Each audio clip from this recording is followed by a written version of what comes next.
Quinto paso. Admitimos ante Dios, ante nosotros mismos y ante otro ser humano la naturaleza exacta de nuestros defectos. En todos los 12 pasos de Alcohólicos Anónimos se nos pide ir en contra de nuestros deseos naturales. En todos nos desinflan el ego. En lo que respecta a desafiar el ego, pocos pasos son tan difíciles de practicar como el quinto, pero casi ninguno de los otros es tan necesario como este para lograr la sobriedad duradera y la tranquilidad espiritual. La experiencia de Alcohólicos Anónimos nos ha enseñado que no podemos vivir solo con nuestros problemas apremiantes y con los defectos de carácter que los causan o que los agravan. Si hemos iluminado el curso de nuestras vidas con el fanal del cuarto paso y hemos visto en relieve esos incidentes que preferimos no recordar, y si llegamos a comprender cuánto daño nos han causado a nosotros y a los demás esa manera de pensar y de actuar equivocada, entonces necesitamos más urgentemente que nunca dejar de vivir solos con esos fantasmas atormentadores del ayer. Tenemos que hablar de ello con alguien. Sin embargo, nuestro temor y nuestra renuencia a hacerlo son tales que al principio muchos alcohólicos anónimos tratan de saltar el quinto paso. Buscamos un método más fácil, que generalmente consiste en la admisión general y poco dolorosa de que, cuando bebíamos, éramos muy malos actores. Para redondear la admisión, añadimos descripciones dramáticas de episodios de nuestras borracheras, probablemente ya conocidas de nuestros amigos. Pero nunca decimos nada de lo que realmente nos molesta, produce escozor. Pensamos que no debemos compartir ciertos recuerdos penosos o humillantes. Estos los debemos guardar en secreto. Nadie debe enterarse de ellos. Esperamos llevárnoslos a la tumba. Sin embargo, si se ha de tomar en cuenta la experiencia de Alcohólicos Anónimos, esta no solamente resulta una actitud imprudente, sino peligrosa. De las actitudes confusas, es esta una de las que más dificultades nos causa para la práctica del quinto paso. Algunos no logran ninguna sobriedad y otros recaen periódicamente hasta que pueden decir sus secretos. Hasta algunos de los veteranos de Alcohólicos Anónimos, que ya han estado sobrios por años, suelen pagar caro su descuido de este paso. Nos dirán cómo trataron de llevar la carga solos, cuánto sufrieron con su irritabilidad, ansiedad, remordimiento y depresión, y cómo, buscando inconscientemente alivio, acusaban a sus mejores amigos de aquellos mismos defectos de carácter que ellos trataban de ocultar. Siempre llegaban a la conclusión de que no se consigue ningún alivio confesando los pecados de otros. Todos tuvieron que confesar los propios. Este sistema de admitir nuestros defectos ante otra persona es desde luego muy antiguo. Se ha hecho válido cada centuria y caracteriza las vidas de todas las gentes, de fondo espiritual y de las verdaderamente religiosas. Actualmente la religión no es la única defensora de este principio redentor. Los psicólogos y los psiquiatras señalan la necesidad imperiosa que tiene todo ser humano de la percepción de su propia personalidad y del conocimiento de las fallas de ésta para poder discutirlo con una persona comprensiva y de confianza. Alcohólicos Anónimos iría más lejos. En lo que se refiere a alcohólicos, la mayoría de nosotros estábamos de acuerdo con esto, pero sin admitir nuestros defectos ante otra persona. No podríamos conservarnos sobrios. Parece claro que la gracia de Dios no llegará a nosotros para expulsar nuestras obsesiones destructivas, mientras no estemos dispuestos a hacer esta confesión de nuestros defectos ante otra persona. ¿Qué es lo que podemos recibir del quinto paso? Por lo pronto, librarnos de esa terrible sensación de aislamiento que siempre hemos tenido. Casi sin excepción, los alcohólicos son torturados por la soledad, aún antes que nuestra manera de beber empeorará y de que la gente nos empezará a rechazar. Casi todos nosotros ya sufríamos con la sensación de que no pertenecíamos a ninguna parte, o éramos tímidos y no nos atrevíamos a acercarnos a los demás, o éramos propensos a ser buenos chicos, algunos escandalosos, ansiosos de compañía y de que se fijaran en nosotros, sin lograrlo nunca, cuando menos de acuerdo con nuestra manera de pensar. Siempre estaba allí esa misteriosa valla que no podíamos ni brincar ni comprender. Era como si fuéramos actores en un escenario, y que de pronto nos diéramos cuenta de que no sabíamos ni una sola línea de nuestro papel. Esta es una de las razones por las que nos gustaba tanto el alcohol. Nos permitía actuar improvisadamente, pero Baco se convirtió en un boomerang. Finalmente fuimos abatidos y nos quedamos en un aislamiento aterrador. Cuando llegamos a Alcohólicos Anónimos, y por primera vez en nuestras vidas estuvimos entre gentes que parecían comprendernos, la sensación de pertenecer a ella fue muy estimulante. Creíamos que el problema de la soledad ya estaba resuelto, pero pronto descubrimos que si ya no estábamos solos, en el sentido social, aún sentíamos muchos de los viejos tormentos de exclusión. No sentíamos que pertenecíamos a algo, hasta que no hablábamos con entera sinceridad de nuestros defectos y oíamos a otra persona hacer lo mismo. El quinto paso fue la respuesta, fue el principio de un parentesco genuino con el hombre y con Dios. Este paso vital también fue el medio por el cual empezamos a sentir que se nos podría perdonar, sin importar lo que hubiéramos hecho o pensado. Frecuentemente sucedió, cuando trabajábamos en este paso, con nuestros padrinos o nuestros consejeros espirituales que, por primera vez, nos sentimos verdaderamente capaces de perdonar a otros, sin importar la profunda convicción que teníamos de que nos habían hecho daño.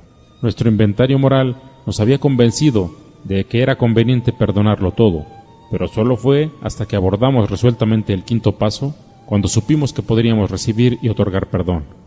Otro bien que podemos esperar como resultado de la admisión de nuestros defectos ante otro ser humano es la humildad, palabra frecuentemente mal interpretada. Para los que han hecho progresos en Alcohólicos Anónimos, significa el reconocimiento total de qué y quiénes somos en realidad, seguido por un esfuerzo sincero de llegar a lo que podríamos ser. Por consiguiente, nuestro primer movimiento práctico hacia el logro de la humildad deberá consistir en el reconocimiento de nuestras faltas. Ningún defecto podrá corregirse si no vemos con claridad en qué consiste. Pero tendremos que hacer algo más que ver. El objetivo que nosotros logramos en el cuarto paso fue, después de todo, solamente un vistazo. Todos miramos, por ejemplo, que nos faltaba honradez y tolerancia, que a veces nos acosaba la lástima por nosotros mismos, o los delirios de grandeza. Pero aunque esta experiencia fue humillante, no quiere decir necesariamente que hubiéramos adquirido humildad verdadera. Aunque ya habíamos reconocido nuestros defectos, todavía estaban allí.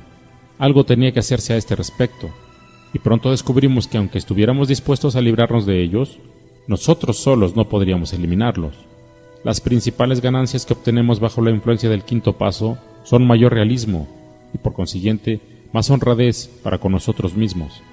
Al hacer el inventario, empezamos a sospechar que el habernos estado engañando nos había ocasionado muchas dificultades. Si casi toda la vida nos habíamos engañado más o menos, ¿cómo podríamos estar seguros de que no lo seguíamos haciendo? ¿Cómo podíamos estar seguros de que habíamos catalogado con certeza nuestros defectos y de que los habíamos admitido con realidad ante nosotros mismos? ¿Cómo estábamos todavía obstaculizados por el miedo, la compasión y los resentimientos para con nosotros? Es probable que no hubiéramos podido juzgarnos con imparcialidad. El sentimiento exagerado de culpabilidad y de remordimiento pueden hacernos exagerar y dramatizar nuestras faltas, o la cólera y el orgullo lastimado pueden formar una cortina de humo tras la que ocultamos algunos de nuestros defectos, mientras culpamos de ellos a otras personas. Posiblemente también nos estorbaban muchos obstáculos grandes y pequeños que no sabíamos que teníamos. Allí se nos hizo evidente que no sería suficiente un autoavalúo solitario y la admisión de las faltas basadas en eso únicamente. Necesitaríamos ayuda de fuera, la ayuda de Dios y la de otro ser humano, para con entera certeza averiguar y admitir la verdad acerca de nosotros mismos, solamente ventilando nuestras vidas sin retener nada, solamente estando dispuestos a recibir consejos y a aceptar ser dirigidos. Podremos ir por el camino de la debida manera de pensar, de la honradez sólida y de la humildad genuina. A pesar de todo, muchos de nosotros nos quedamos atrás. Decíamos, ¿por qué ese Dios, tal como cada quien lo concibe, no nos dice dónde está nuestro error? Si en primer lugar el Creador fue quien nos dio nuestras vidas, Él debe saber al detalle nuestras equivocaciones. ¿Por qué no hacemos esas admisiones directamente ante Él? ¿Para qué necesitamos incluir a otras personas en esto? En esta etapa, las dificultades que se presentan al procurar que nuestro trato con Dios sea el debido son dobles. Aunque al principio nos sorprendemos de que Dios sepa todo lo que se relaciona con nosotros, pronto nos acostumbramos a ello. ¿Quién sabe por qué? El encontrarnos solos con Dios no nos parece tan embarazoso como enfrentarnos a otra persona. Nuestra buena voluntad de ventilar nuestras dificultades no pasa de ser teórica, hasta que no nos sentamos y hablamos de lo que tanto tiempo hemos ocultado. Cuando somos honrados con otras personas, se confirma que hemos sido honrados con Dios y con nosotros. La segunda dificultad es esta. Nuestro racionalismo y nuestras creencias motivadas por el deseo pueden tergiversar aquello que nos llegó si estamos solos. El beneficio que se obtiene al hablar con otra persona consiste en que podremos recibir directamente de ella los comentarios que haga y los consejos que nos dé con respecto a nuestra situación, y en que no habrá en nuestras mentes ninguna duda acerca de la naturaleza de esos consejos. En cuestiones espirituales, Es peligroso conducirse solo. ¿Cuántas veces no hemos oído a gente bien intencionada presumir de que están guiadas por Dios, o que estaban lamentablemente equivocadas? Faltándoles tanta práctica como humildad, se habían engañado y trataban de justificar las más grandes tonterías basándose en que Dios se las había comunicado. Vale la pena hacer notar que las personas que tienen un elevado desarrollo espiritual siempre insisten en consultar y confrontar con amigos o consejeros cuando creen haber recibido la guía de Dios. Seguramente entonces, el novato debe evitar ponerse en una situación ridícula, tal vez trágica, aunque los comentarios o consejos de otros no sean infalibles. Es probable que sean más específicos que cualquier guía que podamos recibir directamente. Si todavía no tenemos la experiencia necesaria para poder establecer contacto directo con un poder superior, nuestro próximo problema será dar con la persona a la que haremos nuestras confidencias. Aquí debemos tener mucho cuidado, recordando que la prudencia es una gran virtud. Tal vez necesitemos compartir con esa persona hechos acerca de nosotros, de los que otros no deben enterarse. Desearemos hablar con alguien que tenga experiencia y que no solamente se haya conservado sobrio, sino que además haya vencido dificultades graves, dificultades tal vez parecidas a las nuestras. Esta persona quizás resulte nuestro padrino. Si se llega a tener una confianza especial en él y si su temperamento nos es afín, la selección puede resultar afortunada. Además, habrá la ventaja de que el padrino ya estará enterado del caso del ahijado. Tal vez la relación que exista con él sea de tal índole que se preferirá revelarle solamente parte de nuestro historial. Si este es el caso, debe empezarse, aunque sea en esas condiciones, porque es muy importante comenzar esta tarea lo más pronto posible. Puede suceder que se escoja a otra persona para la parte más difícil de las revelaciones. Esta persona puede estar desligada completamente de Alcohólicos Anónimos, por ejemplo, nuestro confesor o nuestro médico. Para algunos de nosotros, una persona completamente extraña puede a veces darnos el mejor resultado. Las verdaderas pruebas de la situación lo son la buena voluntad para confiarse y la completa confianza en la persona con la que se compartirá el primer autoexamen preciso. Aunque después de encontrar a la persona, frecuentemente se necesita mucha resolución para abordarla. Nadie debe decir que en el programa de Alcohólicos Anónimos no se requiere fuerza de voluntad.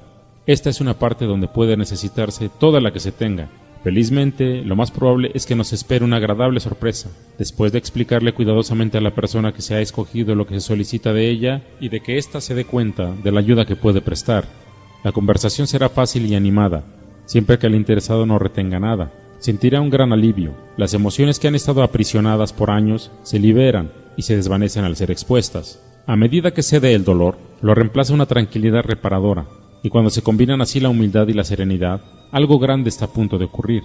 Más de un alcohólico anónimo ha sido agnóstico o ateo. Nos ha dicho que fue en esta etapa del quinto paso cuando por primera vez sintió la presencia de Dios, y hasta esos que ya tenían fe frecuentemente estuvieron conscientes de la presencia de Dios como nunca antes la habían sentido. Este sentimiento de ser uno con Dios y con el hombre, este surgimiento del aislamiento a través del honrado compartimiento de nuestra terrible carga de culpabilidad, nos conduce a un estado de tranquilidad en el que podemos prepararnos para dar los siguientes pasos y lograr la sobriedad plena y significativa.